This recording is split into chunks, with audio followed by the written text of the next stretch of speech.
Well, the big tariff debate, and this is possibly one of the biggest debates we'll have this year. We've had many debates. We had the debate over the e-levy, which was really, really big. This possibly is one that will top the e-levy, and the debate has already started because the utility companies have submitted their proposals. We've had the proposals.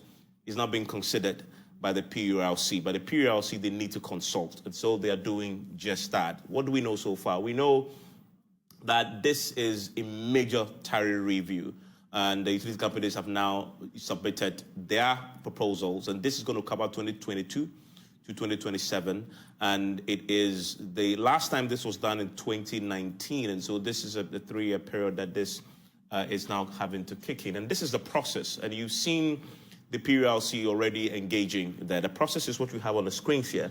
The PULC invites proposals from the utility companies. So that's what's done, I believe this somewhere last year. So they invited proposals. Then the utility companies, after the proposals have been invited, then submit proposals to the Public Utilities Regulatory Commission. Now, after the proposals have been submitted, today, for example, this part of the process is in play.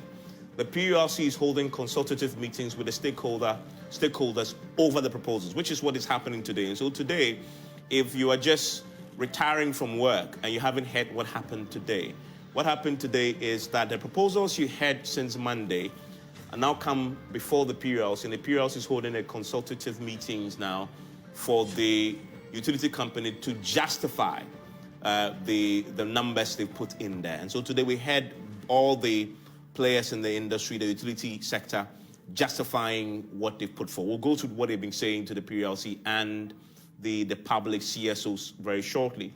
Now, after this stage is over, and the PULC tells us that they're going to do a few more, they're going to be meeting with the AGI and others. We'll get to the other parts of this constitution very shortly. Then they'll make a final determination. So what you've heard when it comes to the specific proposals, Ghana Water is 334% adjustment is what they are asking for. According to the process, Ghana Water may not get this.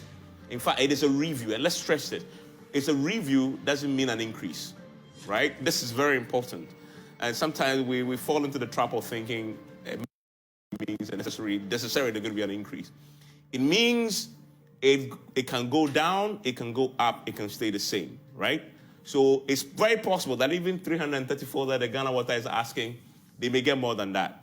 It's possible they may get exactly this. It's possible they may get less than that. It's possible what they are already on is what PULC will give them. So a lot of things will be at play. The PULC have to consider a lot of factors. We'll come to some of the factors shortly. According to Ghana Water Company, these are the factors they want the PULC to consider. Inability of the company to raise enough revenue to finance much needed capital investment. So this is very key. If you don't have water running to your home yet, as some parts of the country, Ghana Water says, give us this money so we can extend that water to you. Company is unable to undertake urgent repairs of assets. Have you seen the water pipe burst before? And you're calling Ghana Water Company to come and, this is a major, major one and possibly delay. Maybe they're looking for the materials to come and do it for you. That costs money. They say they need this so they can do this on a more regular basis very quickly. And then they also talk about severe debt overhang. And this is serious, right? $1.4 billion. Not even CDs, dollars. And that they are resulting both from refusal of MDAs to pay their water bills and the Ministry of Finance's continuous policy of state-owned enterprises paying for grants and loans procured by the Ministry of Finance and on lend to SOE. So there's a problem here. I mean, some may suggest from a consumer point of view, but just go and collect the money. Why you want to burden us with this problem? I mean, MMDAs, government has money. Why and take the money from there? Why do you want us to pay? Okay, we'll talk about that. And then there's depreciation. As for this, we all know this, right? Depreciation is a big deal for all of them. So that is water. This is ECG. And I know many of you, I must confess though, many people haven't even been talking about the Ghana Water one. I mean, Ghana Water, we don't really care as much. I must confess. I mean, everybody's saying ECG, ECG, ECG. But ECG is just asking for 148% too. Ghana Water is asking for 334. But we don't talk much about it. We'll talk about the Ghana Water very shortly. So ECG says they want 148. Reasons: instability of macroeconomic and market-driven variables such as exchange rate and inflation.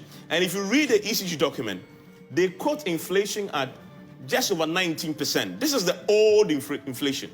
Today, it is 23.6%. And that was not factored into the proposal before the PRLC. So I will ask the PRLC, once the proposal had come, is it closed?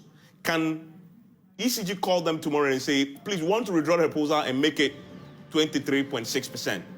Is that allowed? Because that's a reality today, right? And don't forget, this is going to possibly be announced later this year. Would they factor in that at that point? So we'll try and clarify that. And they also talk about skyrocketing investment and generation costs. It's costing them so much to generate the power for you. An investment to repair, to upgrade. So give us more. Now, NEDCO is also asking for, if you are in the north, and I know many of you watch us from the northern parts of the country, but our greatest bulk of viewers is from the north. And so when you look at this should be affecting you directly. NEDCO is asking for 113% increase if you are in the northern part of the country. Why are they saying the same depreciation of Ghana cedi against the US dollar, increasing cost of vital materials and equipment, uneconomic existing tariff, it's just not economic enough, high inflation, and this is the point I was making. High inflation, this is what they told PRC of 19.4%. That is old news. This is dead news now. It is far more than this now. High proportion of residential customers, approximately 84%, including about 46% lifeline customers. NEDCO, I must argue, is possibly have the highest proportion of lifeline customers, the customers that pay next to nothing for consumption of power. And can you imagine that will be a big problem for them in these times of economic instability? Need to inject capital also.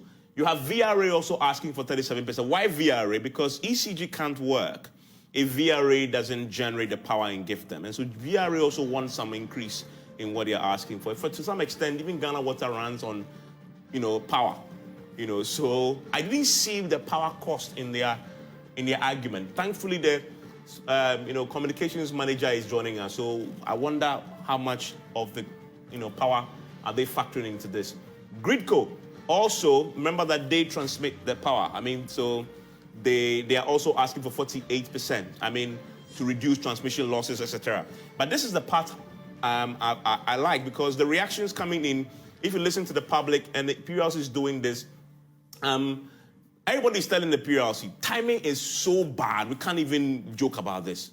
Timing is bad. Inflation is up, interest rates have gone up, e-levy is in, transport fares are up, fuel prices are up, and then you say we should pay more for electricity and water. Oh my goodness. So that is the problem. That is mainly the timing of this is a key thing.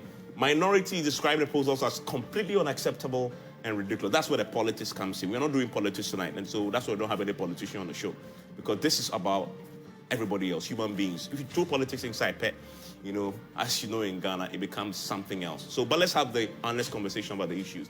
Civil society groups agree in principle that the tariffs should go up, right? The question is how much and what do you use the money for? They say, let them show us that they can be efficient and maybe they can earn what they are asking for. Now, this is my favorite question. I deliberately went to look for this. So what is in this for you?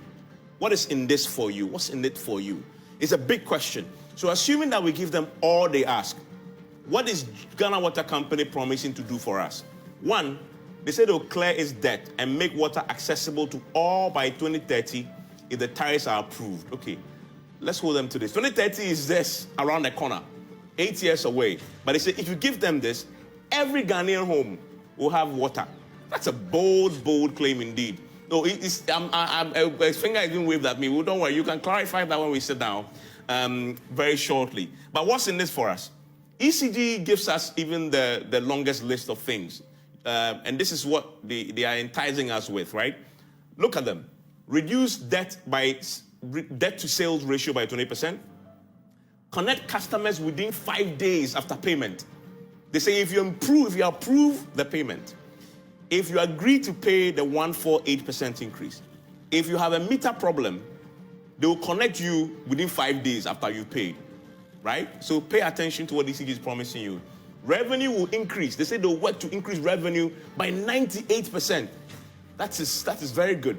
They also they'll say if you pay, they'll achieve system loss of 20%. System loss is just about 30% now. So they're going to reduce it significantly, right? Provide value-added services to you, the customer, if you agree to pay more. Other revenue will increase by 10%. Other revenue that they get will also go up by 10%. They say they also deliver 95% of projects on time. The projects that will make sure that the power comes to your home faster, reliably, they will make sure that they deliver 95% of the projects will be done on time if you give them the money.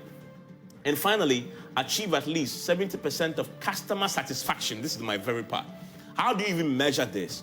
But they say they would achieve 70% of customer satisfaction. So this is the enticement that ECG is offering to you. Pay me this and I'll deliver all this to you. 1, 2, 3, 4, 5, 6, 7, 8. 8 goodies from ECG to you if you pay more. But I have a question. Chicken and the egg. Why can't they do this now? And then when they finish, they will pay them. I mean, they should render the service now. Who renders the service after you've paid? Well, sometimes that happens too. Is that a fair question to ask? Why can't ECG and Ghana Water do the things they say they will do if we pay them? Why haven't they done it already? So is it fair to use this to try and entice us?